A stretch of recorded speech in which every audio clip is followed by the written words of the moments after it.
I'm Stephen, USSR Robinson, and you're watching Sport Icons. Papa! They're reaching again. They're starting to come up with some conspiracies about Tyson Fury and Deontay Wilder. Of course, we're talking about the Wildettes, the twerk army. Now, for me, this subject is a non-starter because most people who watch boxing already know the rules of boxing. But unfortunately, this section of Wilder fans who are coming through to the comment section, I don't know if the uploaders are going along with it. I have no idea. I don't watch any of their tosh.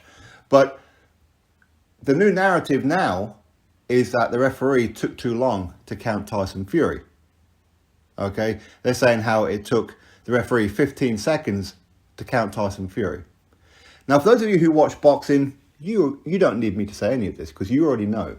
All right, but clearly these don't. They don't know anything. They're probably the dumbest fan base that there could possibly ever be, all right, in the history of boxing. So let me explain it to you the best way I know how, and the most simplistic way I know how, because I'm going to have to speak a little bit slow for them, but they probably still won't get it.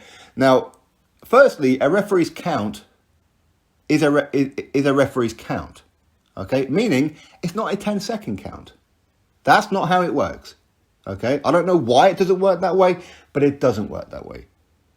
However long it takes a referee to count from 1 to 10 is however long it takes him. Okay? There's no rule to it.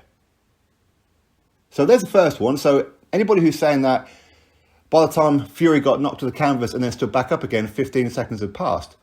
Doesn't matter if fully 65 seconds had passed. As long as the referee hadn't counted to 10 at that point, makes no difference.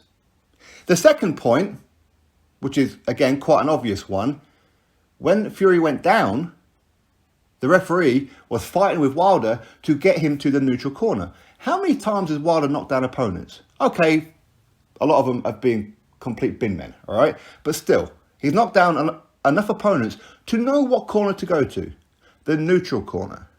What is the neutral corner? Well, it's the corner where neither fighter sit in between rounds. So he's got a choice of two, really. But for some reason, he didn't know that in that particular time. So therefore, it was him contributing to a so-called slow count because he didn't go to the neutral corner. He should have known better, okay? But here's the most important thing, okay? The most important thing out of all of it, you can come up with these conspiracies. Maybe you want to try and say how the referee was in on it and whatever else. Okay, that's fine. But 2 points on this one. Number one, the referee, when he was counting Wilder in round 3 and round 10, was pretty much the same slow count, okay? And arguably, the referee could have stepped in on a number of occasions to stop the fight for Fury to get the technical knockout. He could have done that, but he didn't do that. Okay, he gave both fighters every chance possible. Okay, so no, the referee was not in on any kind of screw job. But even if he was, even if the referee did deliberately give Fury a slow count, even if he did, there's nothing you can do about it. Not a thing in the world you can do about it. Now, I know that you're trying to look for a moral victory just so you can try and set it into your mind that somehow Wilder won that fight. Because I'm getting a lot of these comments, Wilder won that fight because Fury didn't get up. Well, something else that quite clearly you haven't noticed is that Fury is a very, very intelligent fighter. He knew when to get up. He knew. How did he know? Because he knows it's not a 10-second count. It's when the referee counts. When the referee gets to an 8, all he's got to do is stand up. However long that may take. If he's fighting with Wilder to get into the neutral corner, Fury's just going to sit there and go, well, I ain't going to get up yet. Because the referee's not going to come over and go, 9, 10, you're out. That isn't going to happen. That's never happened in boxing. Okay, that is not going to happen. Fury knew that the referee was going to start at a certain point. He was going to start where he finished. So as soon as the referee says 8, that's when he gets up. Fury could have got up after 3 seconds. If he really wanted to, he could have done. So if Fury weren't knocked out, you could see he wasn't. He was just lying there with his elbows on the mat, just looking. Because he knew. So stop it with the conspiracies. You're going to have to come out with something a whole lot better. And if that's the best you can do, oh well, hard cheese, okay? Your guy lost. Wilder got knocked out. Simple as that. Why? Because he wasn't good enough. He never was. How many of these so-called top elite heavyweights can fight the same person 3 times and get 3 victories? I know the first one was officially a draw, but we all know who won that one. Wilder had 3 chances to beat Fury. 3. And couldn't do it.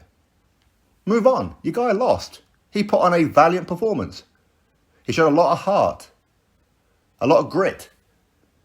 Granted, there's not much else he could have shown in that fight, to be honest with you, because he was knackered. He was exhausted. He could hardly lift his hands up. Arguably, Fury should have got rid of him earlier. But still, there was no 15-second count. If anybody wants to say seconds, go read up the rules. It's not a second count, it's a referee count. And if that takes him 10 seconds, it takes him 10 seconds. If that takes him 25 seconds, 60 seconds, 120 seconds, that's how long it takes him. It's a referee's count. Basically, it's up to the referee. Nothing in the world you can do about it. Move on. Drop your thoughts below, click thumbs up, subscribe. Catch you on the next video. I'm really happy to be back in Newcastle. I don't know, knockout, silent assassin.